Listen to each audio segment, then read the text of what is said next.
Salut bien-aimé dans le Seigneur, c'est une fois encore le major spirituel MS, prophète Dave Bakbola.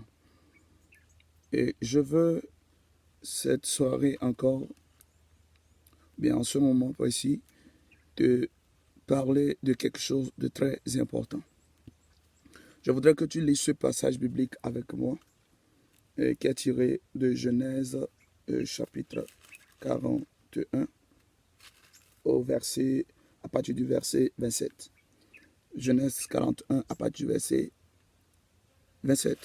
Là, il est écrit, les 7 vaches décharnées et laides qui montaient derrière les premières sont 7 années, et 7 épis vides brûlés par le vent d'Orient seront 7 années de famine. Ainsi, comme je viens de le dire à Pharaon, Dieu a fait connaître à Pharaon ce qu'il va faire. Donc nous sommes arrêtés au verset 28.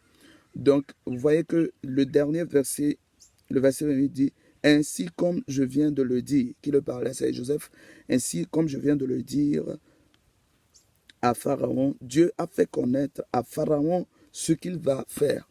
Donc, j'aimerais que tu comprennes qu'il y a des choses, dont Dieu fait. Il y a des choses dont l'Éternel avertit. Donc, il faut comprendre que quand on parle actuellement des problèmes qui se passent à travers le monde, il y a des choses qui se passent, qui sont déjà dans le programme de Dieu, qui sont déjà dans l'agenda de Dieu. C'est comme si Dieu va passer par cela pour une fois encore parler à son peuple. Donc, retenez très attentivement que tout ce que l'Éternel fait, ça concourt au bien de son peuple. Donc, c'est du moment où tu n'es pas un enfant de Dieu, tu n'es pas un fils de Dieu, que là, tu ne comprendras pas le pourquoi il agit ainsi. Dans la Bible déclare qu'il y avait Pharaon, Pharaon était là, mais un jour Pharaon a fait un songe, et dans son songe, il voyait qu'il y avait 7 vaches qui étaient maigres, qui étaient en train de bouffer 7 autres vaches qui étaient gros et qui étaient gras. Et Pharaon ne comprenait pas. Tous les magiciens ont cherché à savoir qu'est-ce que cela signifiait, mais ils ne comprenaient pas. Et on s'est souvenu de Joseph. Dès que Joseph est arrivé, Joseph a interprété le rêve. Et dans son interprétation, il a dit à Pharaon que cela représente 7 années d'abondance qui viendront être consumées par 7 années de famine. Parce que les 7 années d'abondance vont arriver et personne ne saura qu'il y aura 7 années de famine qui viendra encore.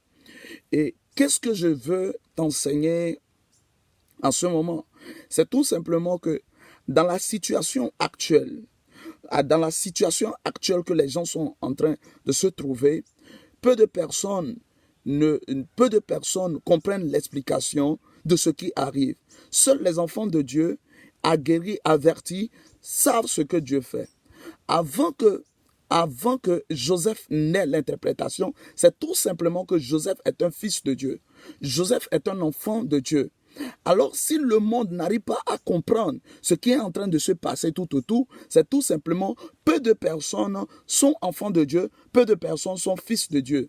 Et écoute-moi très attentivement, c'est pas parce qu'il y a des maladies, c'est pas parce qu'il y a une malédiction, c'est pas parce qu'il y a des problèmes que cela signifie que Dieu ou bien les prophètes ne sont pas avertis ou bien Dieu n'a pas parlé. Il y a des choses qui sont là dans la Bible. Il y a des choses dont l'Éternel a établi selon des temps, selon des périodes, qui doit arriver à certaines nations, qui doit arriver à certains gouvernements, qui doit arriver à certains endroits précisément. Et tout ceci, il faut des gens pour expliquer. Et c'est toi.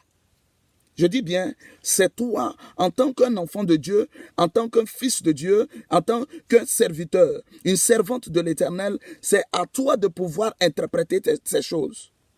Écoutez très attentivement. La Bible n'a pas déclaré que Joseph était dans le songe pour interpréter. La Bible n'a pas dit que Joseph est parti pour se coucher. La Bible n'a pas dit que Joseph s'est prosterné en train de réfléchir, en train de faire un rêve encore pour pouvoir interpréter cela. Non. Mais qu'est-ce que je vais te dire par là? Joseph comprenait Dieu. Joseph était quelqu'un arrivé devant Pharaon. La Bible dit que Pharaon l'avait demandé à Joseph de se prosterner. Et Joseph a refusé. Il a dit, je ne me prosterne pas devant un homme, mais je me prosterne devant Dieu. Cela veut dire que Joseph avait une relation parfaite avec Dieu de telle enseigne que quand il y a une situation, quand quelqu'un est en train de dire qu'il a rêvé, qu'il a des songes, il a une vision, Joseph avait cette capacité de pouvoir comprendre le langage de Dieu. Qu'est-ce que je suis en train de dire? Que la pandémie et les problèmes,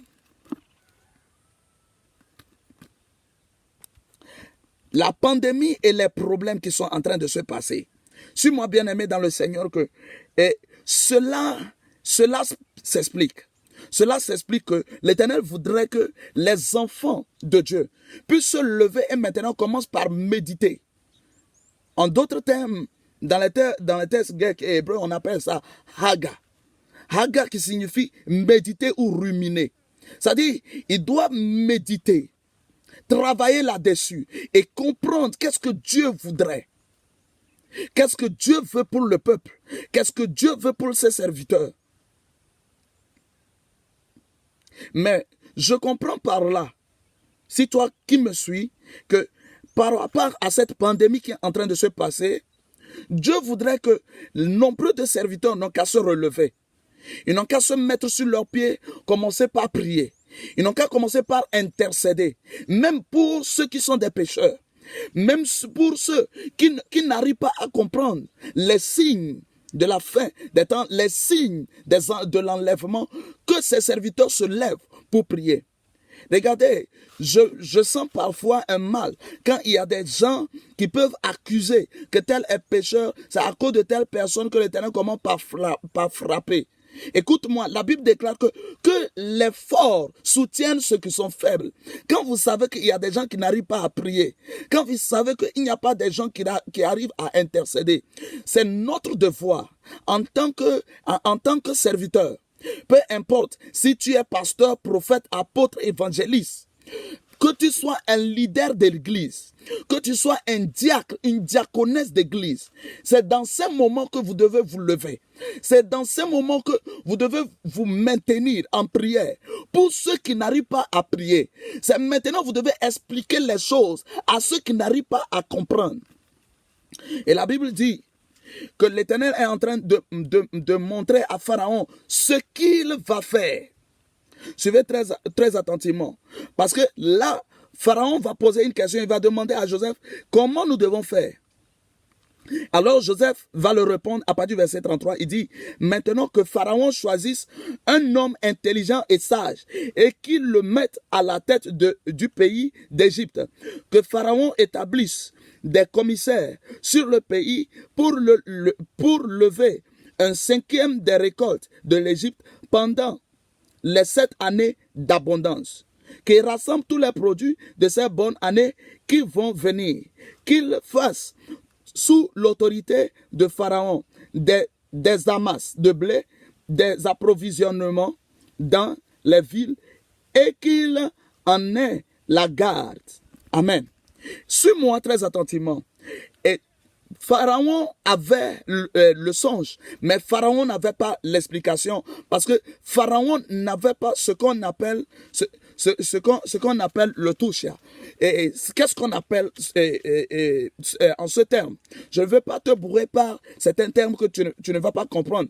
Ce que Joseph avait, ce qu'on appelle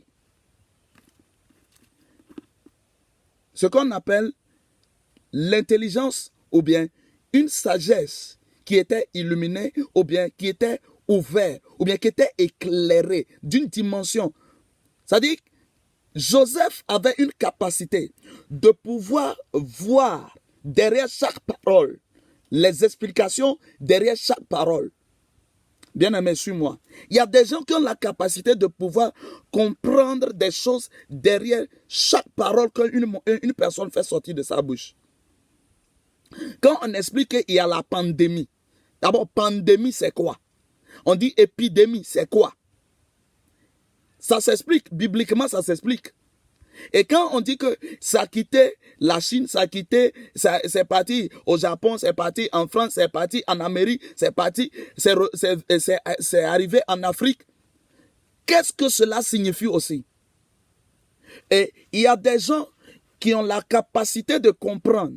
Et ces personnes doivent être des fils de Dieu. Écoutez, Dieu nous a créés et nous a donné à chacun un don spécial. Il y a quelqu'un, lui, Dieu l'a appelé au service d'être un médecin qui va faire un traitement.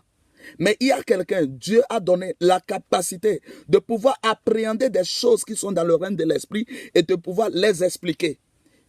Écoutez-moi très attentivement que ce n'est pas toutes les choses qui sont dans le règne de l'esprit que les gens arrivent à expliquer ici sur cette terre.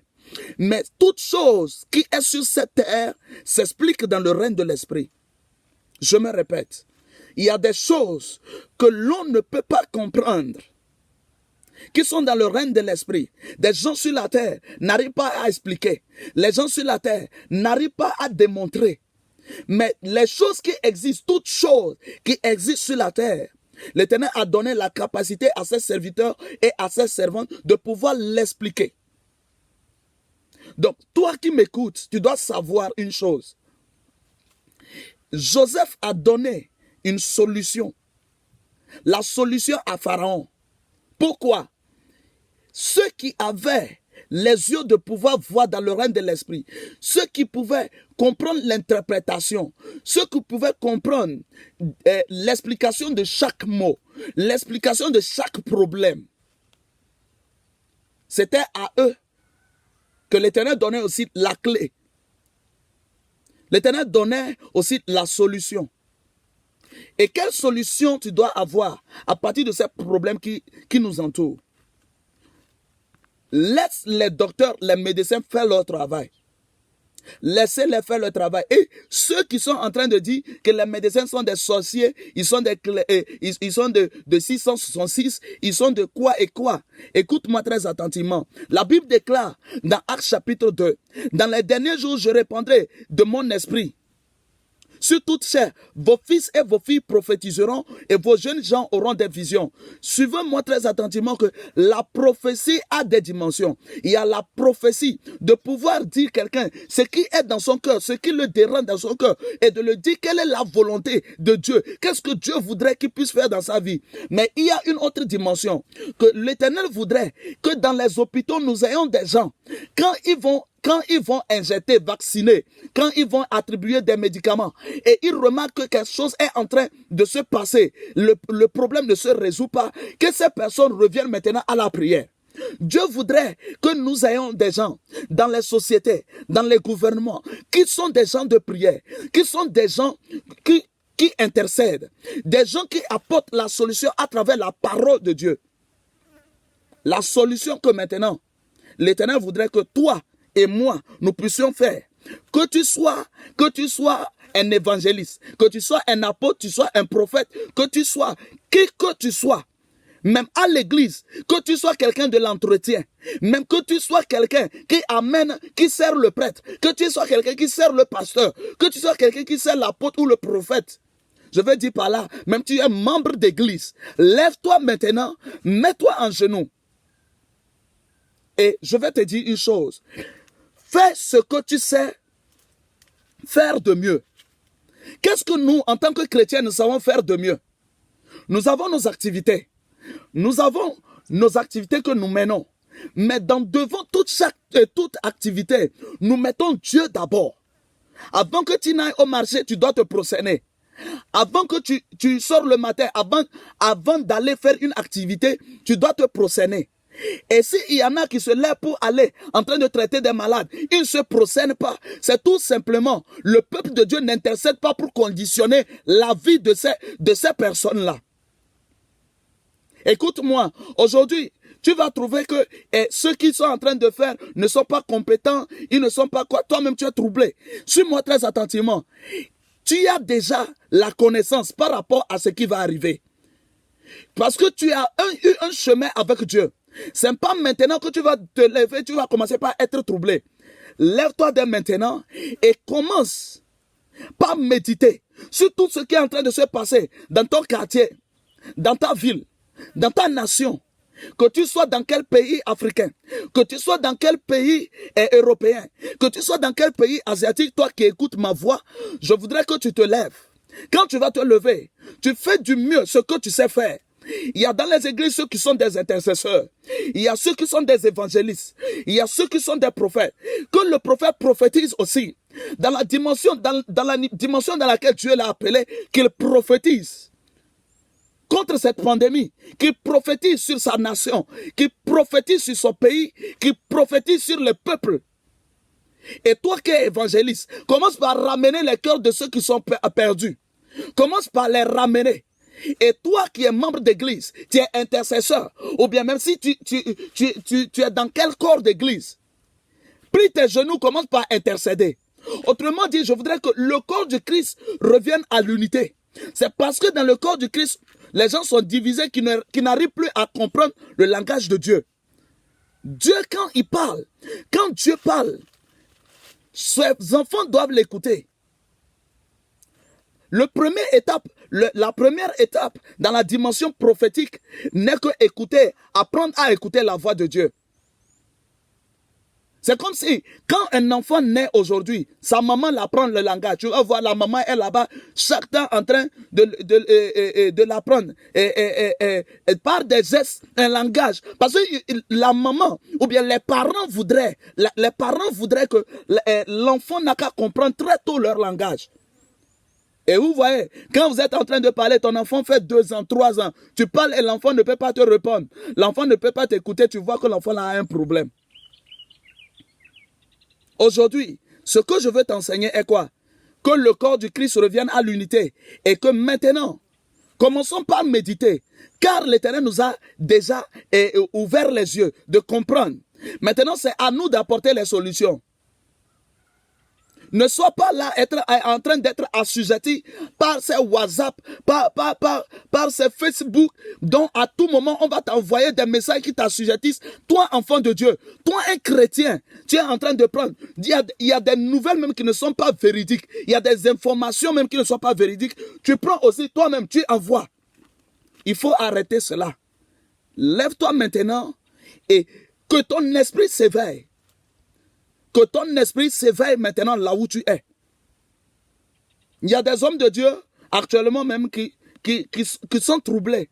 Mais toi qui écoutes ma voix, même si tu es un homme de Dieu, je suis une vase dont l'Éternel a utilisé. Et la vase là, on ne la casse pas, on ne la détruit pas.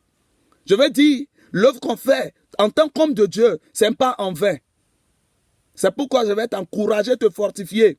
Que là où tu es, toi et ton ministère, toi et tes membres d'église, soyez fortifiés encore. Et toi qui es en train de me suivre, que tu sois de proche de l'endroit où je fais la vidéo, je suis au Togo. Ou si tu es de très loin, je voudrais que tu fasses cette prière avec moi. Maintenant, prie avec moi et dis: Père éternel, Seigneur Jésus-Christ, je veux dès maintenant et à jamais que tu me donnes encore plus de connaissances. Et que tu ouvres ma mentalité afin que dès maintenant, mon esprit s'éveille et mon esprit se relève encore. Et je demande que dans mon pays, dans ma nation, peu importe le degré de ce mal qui est en train de frapper, je demande maintenant que ceux qui sont au premier front, Seigneur, sécurise leur vie et donne-leur l'intelligence et la capacité afin de pouvoir appréhender les solutions selon le règne de l'esprit. Seigneur, laisse qu'en faisant leur travail, en faisant leur activité, Seigneur, que leur vie soit conditionnée par le Saint-Esprit. Seigneur, que tout médecin et tout docteur qui sera au premier front, Père, maintenant, que ces personnes soient conditionnées par le Saint-Esprit. Tout ce qu'ils feront soit conditionné par le Saint-Esprit. Je demande la protection sur leur vie. Je demande la sécurité sur leur vie, ainsi que sur leur famille et sur leurs membres de famille. Seigneur, je demande maintenant que peu importe l'endroit où celui qui écoute ma voix actuellement, que ces personnes soient sécurisées. Toi qui m'écoutes, sois sécurisé. sois protégé de l'endroit où tu es. Dès maintenant, tu commences par apporter la solution. Au niveau des peuples de Dieu, tu commences par apporter la solution. Au niveau des gens qui n'ont pas la connaissance, qui n'ont pas l'explication de ce qui se passe, tu les apportes la solution. Parce que là où tu es éclairé. Parce que la lumière agit à travers toi. Parce que maintenant tu es la solution. Je demande dès maintenant et à jamais que l'Éternel maintenant t'ouvre ta mentalité afin que tu appréhendes les choses du règne de l'Esprit, afin que tu puisses savoir quelle est la volonté de Dieu, afin que tu puisses apporter au peuple quelle est la décision, quelle est la solution que l'Éternel veut pour l'humanité, que l'Éternel veut pour le monde. Dès maintenant, Seigneur, fortifie ceux qui sont évangélistes, ouvre leur bouche, Seigneur, délie leur langue afin qu'ils puissent évangéliser ta parole. Ceux qui sont prophètes, Seigneur, je déclare que maintenant leur bouche s'ouvre, maintenant que leurs yeux s'ouvrent afin qu'ils puissent prophétiser contre cette